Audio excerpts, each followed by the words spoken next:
Remember I told you about the Buffalo Soldiers earlier, and how at the end of the Civil War, there was all these black soldiers sitting around with nothing to do, and Republicans said, "Go west, young black man, tame the land."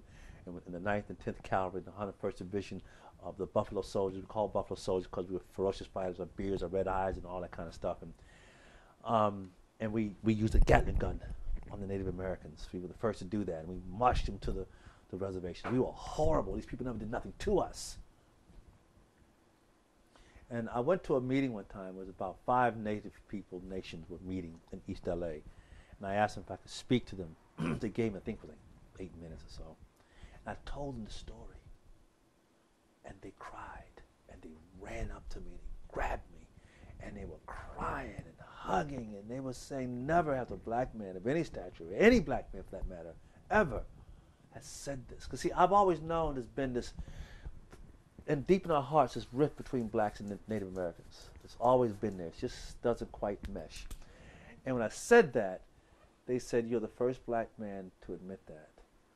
He said, we cannot point these things out to you. Our religion doesn't allow it. But being that you brought it to us, we accept it. And they said, would you speak to the elders of Wounded Knee about this on the radio? So from the Dome Village, they called, and I spoke to the elders of Wounded Knee, and all the elders listened, and they agreed.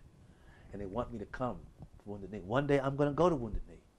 I'm going to go to the Native American people, and I'm going to tell them the story.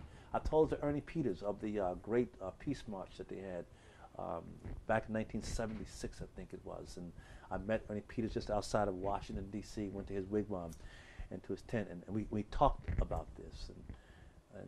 And this is one of the things that's burning in me, that how can we blacks, see, we black folks have this real bad hypocritical self-righteous thing going on. It's part of our sickness, where we want other people to pay for the damages that they've done to us, perceived, but yet we have our boot heel on the back of the neck of the Native Americans of this country.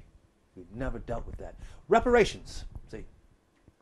Reparations is simply making atonement, redemption.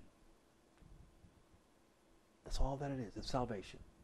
That's all that is. And out of that trust will come, you're hungry, aren't you? You got a wound there, huh? Yeah, and you need a house, don't you? Well, all of a sudden it's not like, I'm giving you this house, I'm giving you this money to get off my ass. No, it's, I want to help you. You want me to help you, and I want to help you.